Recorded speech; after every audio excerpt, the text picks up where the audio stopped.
থেকে missile technology বাংলাদেশে আমদানি করতে হবে।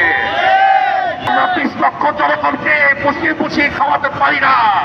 আমরা তাদেরকে দালালরা আমাদের দেশের আকাশ প্রতিরক্ষা ব্যবস্থাকে সম্পন্ন করে রেখেছে। কিছুদিন আগে ট্রোনের শিকার হয়েছে বাংলাদেশের মিসাইল সক্ষমতা নিয়ে সামাজিক যোগাযোগ মাধ্যমে নেটিজেনরা তারা অনেক হাসাহাসি করেছে।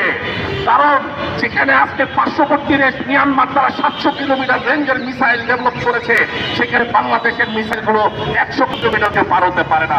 নাউজুবিল্লাহ। আমাদেরকে বাংলাদেশকে অনতিবিলম্বে পারমাণবিক শক্তিধর সেই পাকিস্তান থেকে মিসাইল টেকনোলজি বাংলাদেশে আমদানি করতে হবে। ইলেকট্রনিক ওয়ারফেয়ার ডিভাইস সমূহ বাংলাদেশে আমদানি করতে হবে।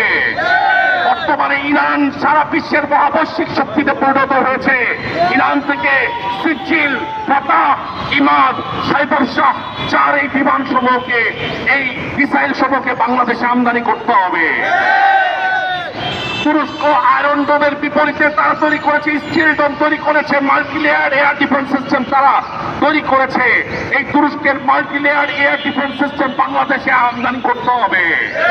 তুরস্ক পাকিস্তান প্রস্তাব দিয়েছিল চট্টগ্রাম এবং অন্যান্য অঞ্চল সমূহের মধ্যে তারা সামরিক কারখানা তৈরি করবে, বাংলাদেশকে সেই সুযোগ দিতে হবে।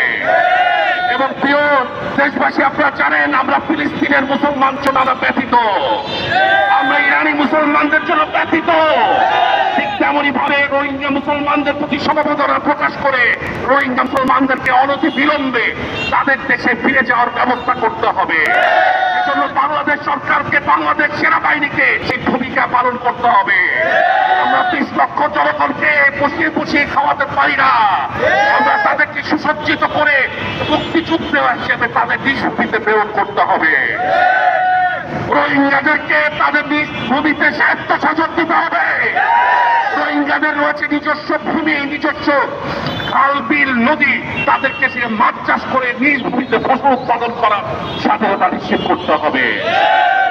প্রিয় দেশবাসী, বাংলাদেশ পাকিস্তানের গোলাম থাকে নাই, বাংলাদেশ ভারতের গোলাম হতে পারবে না, বাংলাদেশ আমেরিকার গোলাম হতে পারবে না।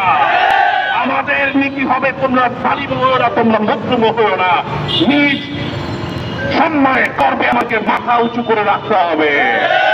নারা তাকবীর, দুনিয়ার মুসলমান, আজাবাসী, হানাসবাসী,